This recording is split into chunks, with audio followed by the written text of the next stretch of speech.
going to work on the governor next. There'll be a few sub-assemblies that we'll put together before we take all of these parts over to the press and press them all together onto the governor shaft. But I did want to stop and kind of take the time and talk about the disassembly process. I didn't video the disassembly process, but there were some pretty shady setups and stuff I used to press stuff on and off with, because we don't have the proper tools sometimes to do things, so we have to improvise. We get by. First thing is this right here, this guy. Well, you notice the bearing here is pressed in there, and there is virtually no way to get it out. Now, according to the manual, you're supposed to get in these little pockets right here and right here. A puller has two jaws that spread out, they're itty bitty, and you put it on a slide hammer and you pull that race out. Well, I tried to do it. I had a almost the right size puller, but the arms were just a little bit too big, and I really didn't want to grind on the arms, because the next time I need to use it, it'll probably have to have bigger ones or who knows what. So I try not to alter my tools too much, especially my pullers. So here was my fix. See all that gummy weld right there? Yeah, looks like a chicken come up there and backed up to it. Well, I welded, while it was in there, and welded that bearing all the way around, let it cool off. I turned that thing upside down and it went clink and fell off onto the ground. So as that weld cooled, it shrunk the race and it fell out. You know, hot tip of the day.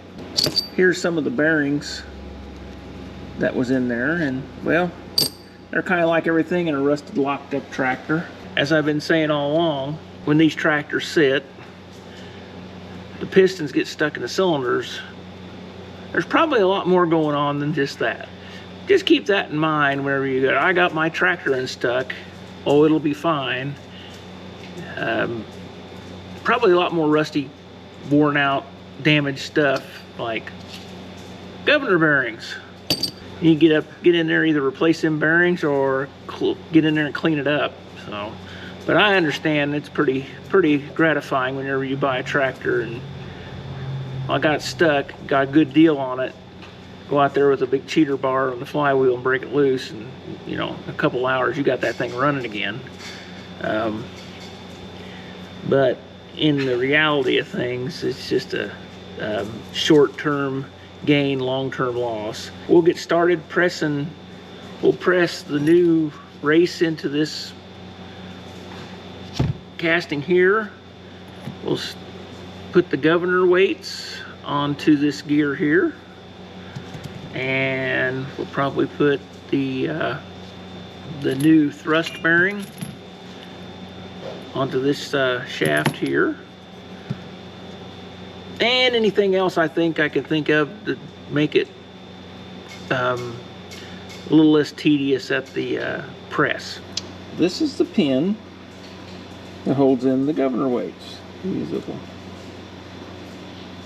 little arms with a lead weight, acts as a fly weight and pushes on to the thrust bearing, which goes to the arm, which goes to the carburetor.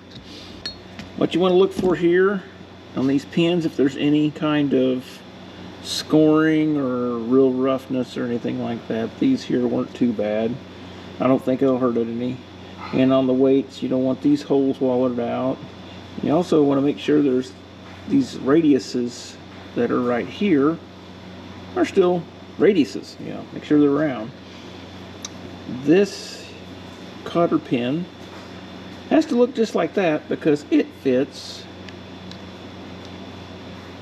down.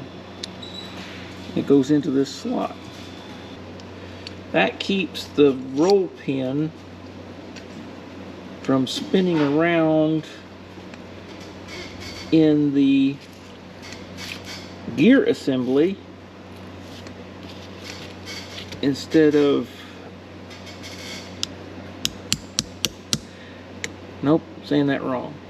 It's designed to, you know, rotate that pin in this gear wheel right here instead of rotating here on this thin piece of steel on this arm, causing it to have a big groove in it. So they got these pins, so it's very important that you get that cotter pin in that groove, because that's what holds it together. My cotter pins I got are a little bit too long, so I have to shorten them. You can put this one on upside down, it doesn't matter, but you do have to put that eye in this so it'll rotate the rod in the right place. Okay, here's the end result. Getting them pins in there and getting the cotter pins put in properly. So we'll move on to our next thing.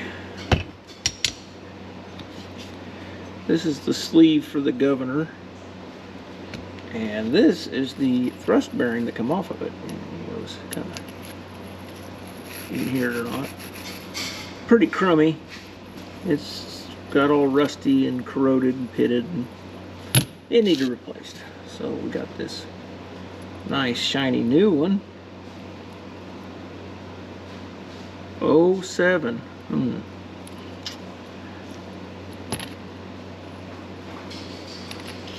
You want to find one of these really cheap instead of paying the $50 that they want from the restoration places.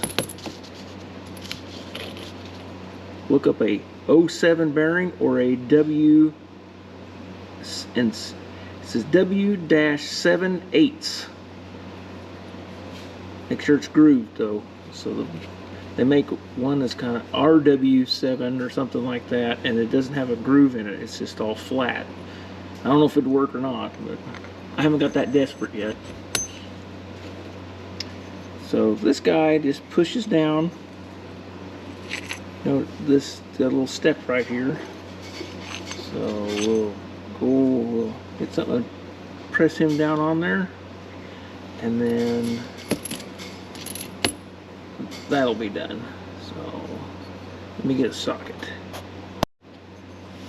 The way I like to do this is you put the one side on there with the groove up, and then you got this other one, put it on there and groove down.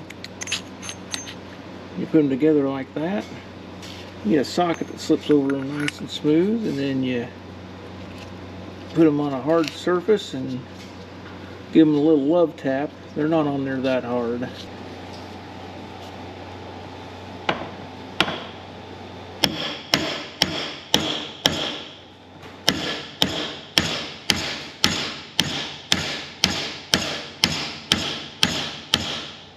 If you do it right,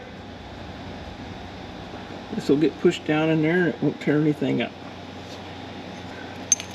Put that on there and put that guy on there, and nice and smooth. Now this race here, once again, it's not a real hard press fit, so I just use my brass hammer. You can finish it off here with one of your other races just to make sure it's down all the way. Okay, we're going to put the Governor gear, which we put the flyweights on. And the first thing is we put the thrust bearing assembly and sleeve, got it together. Now we're going to press this gear onto the Governor shaft. Or at least we're going to attempt. How's that? Uh-oh. Ah.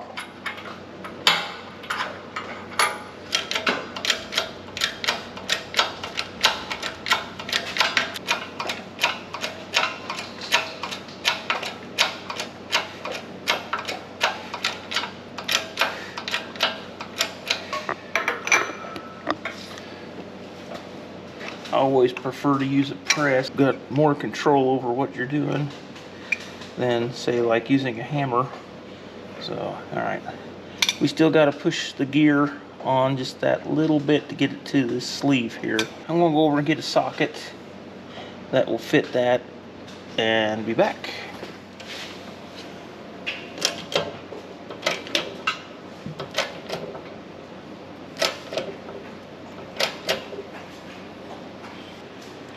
The next step on this is to install this snap ring into this groove and this half moon key into this slot.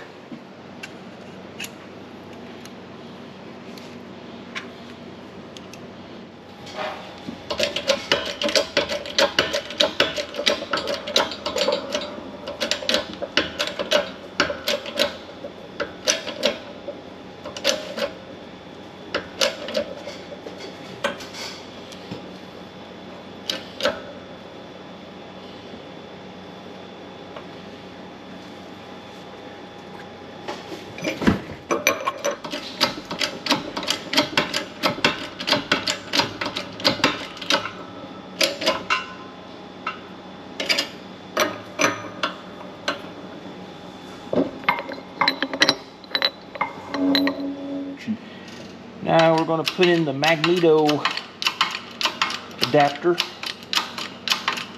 It actually, the spring holds pressure on all the bearings.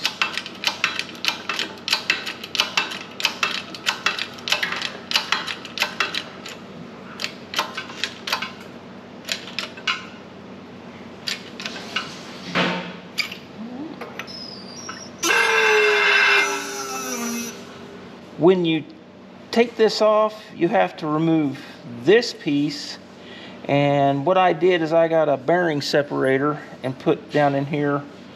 It was a little crooked, but I put it in there anyway, and then I pushed on this, the center pin there, and got it out of there, and then I had to take the key out.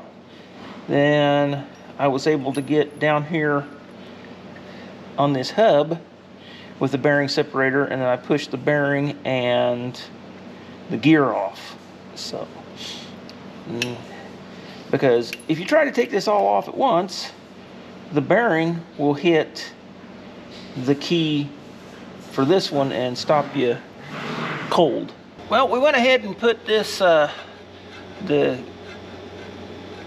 is this thing called? We went ahead and put the inside governor lever in, and you can see here that see how it's bent and has like kind of like the fingers has a bump. You want that to go towards the flywheel side of the engine. You'll see here in a minute how it all goes together. Remember this guy? We got the lever here, so we put it up here in this little corner, and we feed this into, just get it started into the back of the housing here, just enough, and then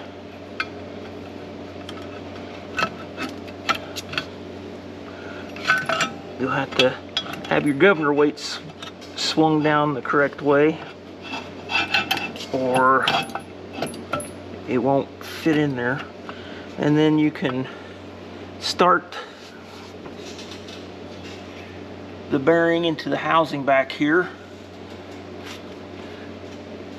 It's a pretty strong, it's not a big press fit, but it takes a little effort to get it in there. And then this here is the outside cover, the bearing, and it will go on this side. This is the flywheel side, but if you notice, it's got this little trough right here, and I had the idea that that went on the bottom, but indeed it goes on the top. So the oil gets slung up there and it splashes in there by that gear, and it gets in this trough, and that's what lubricates this bearing, keeps it alive. Also, I want to touch on this gasket right here. that's how we're going to set the fan gears. This bevel gear here and the bevel gear that's on the fan shaft, they have to mesh up correctly, or they'll either howl like a banshee or just dissolve. They'll just eat themselves up if they're not set up correctly. So, but you'll change these gaskets here. You'll either take them away or put, you know, make some more and put them in there, and that's how you adjust that. You know, I make my own gaskets when it comes to some of this stuff, but I'm sure that you can get them from your friendly John Deere dealer at a nominal cost, or you can get them from some of the fine antique tractor dealers that are available.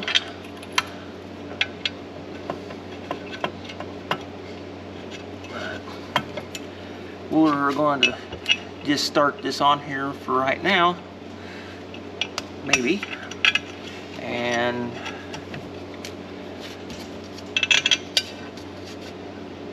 there's not a real whole lot to it, and we'll have a little talk about the Governor and how it works. There's no reason why a person with a good mechanical sense could rebuild one of these, and a press helps a lot too. Alright, so you got this here, this flat spring here. On this spring, that's where the throttle lever, that's the lever that's up there on the column, goes in this, and you literally, oops, forgot a more important part here. And this is the lever that goes on the opposite side of this inner lever here we was talking about. So whenever you pull the throttle back, you bend, this is a piece of spring steel, and you bend this spring. Well, this lever is connected to this in here, and it pushes on these bearings right here and these weights. So the faster these centripetal force will push these weights out and move this collar forwards and backwards. So what it is it's a balance. It's of between this spring telling it to think. Let me think right here. I think the spring wants it to open, and these want to close the throttle. I could be wrong, but it's like a ballet. You know, they finally figure out what they want to do. You know, they have a balance between the tension on this spring and the speed of the centripetal force of these weights pushing out. And that's how the Governor decides where it wants to, you know, where it wants to run at whatever RPM.